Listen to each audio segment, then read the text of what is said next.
ایستگاه واترلو در سال 1848 برای جایگزینی با یک ایستگاه قطار دیگه ساخته شد و در اوایل قرن 20 میلادی هم مورد بازسازی قرار گرفت.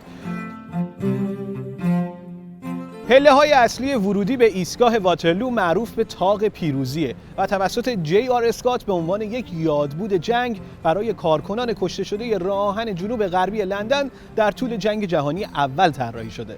با یکم پیاده روی میتونیم برسیم به ساحل رودخونه تیمز که فضای سبز و پیاده روی زیبایی داره.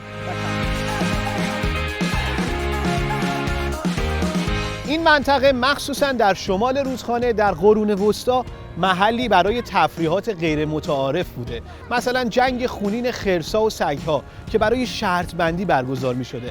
بعد از ساخته شدن سالن شهرستان و برگزاری فستیوال بریتانیا در اینجا تفریحات عمومی برای همگان ایجاد شده.